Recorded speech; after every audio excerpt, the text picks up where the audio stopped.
бір келіншекті ертеректі ғой, күйеуі зәбірлеп ұрған екен, таяққа жыққан екен. Сөйсе олған қой дегеннің орнына енесі қоса жаңағы жабылады екен. Сол дұрыс саған сауап дегендей. Әбден зәбір көргенде енді о кезде ажыраспайтын кез ғой. Сонда жаңағы бір 4-5 жасар баласын ертіп ап, ауылдың шетіне әбден енді назаланғанда шығып кеткен ғой. Сөйсе бір топ адамдар келе жатыр екен, алдында бір ақсақал келіп бірден сезеді ғой ана жүрісінен. Балам қайда барасың дейді. Ана өзі шер шеменің ішіндегі шығарып жылап тұрып айтады, осындай деп. Соңғы аны тұрып, ай балам болмаған екен.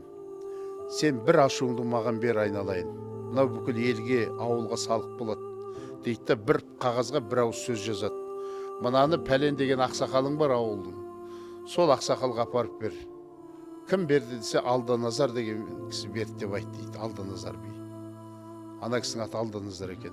Содан ана о кезде сөзге тоқтайтын кез, ана келіншек қанша ашуланса да, ана бір топ ер адам оның ішінде Алданазар ақсақалдың сөзіне жаңа тоқтап, қайтып апарып беріпті жаңағы сөз.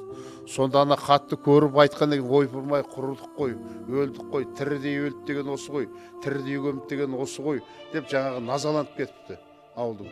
Сондағы айтылған сөзі, қойдан қозы туады шөп жейтұғын, иттен күшік туады боқ жейтұғын. Осыншама бейбастақтыққа бір адам елдің ауылынан табылмады ма қой дейтұғын деген сөз дейді. Осы бір-ақ ауыз сөзбен Алданазар бидің. Ол басқа ауылдың биі. Атақты би ақсақал. Сол ана ауылдың биіне сын ғой, мін ғой, соны айтып кеткен. Біз осындай деңгейге жетуіміз керек. Неге мен өз ауылымда, осы ауылдың биімін, мен білмеймін не болып отқанын. Неге анау сырттың адамы осындай деп менің ауылымда бейбастақтыққа пәтуа айтады. Бізді сынап кетті. Бізге бұл сын ғой, өлім ғой деген сияқты осындай деңгейге жетуіміз керек. Бір-біріміздегі сырттан сынап, анау не мынау не келеке мазақ қылып емес.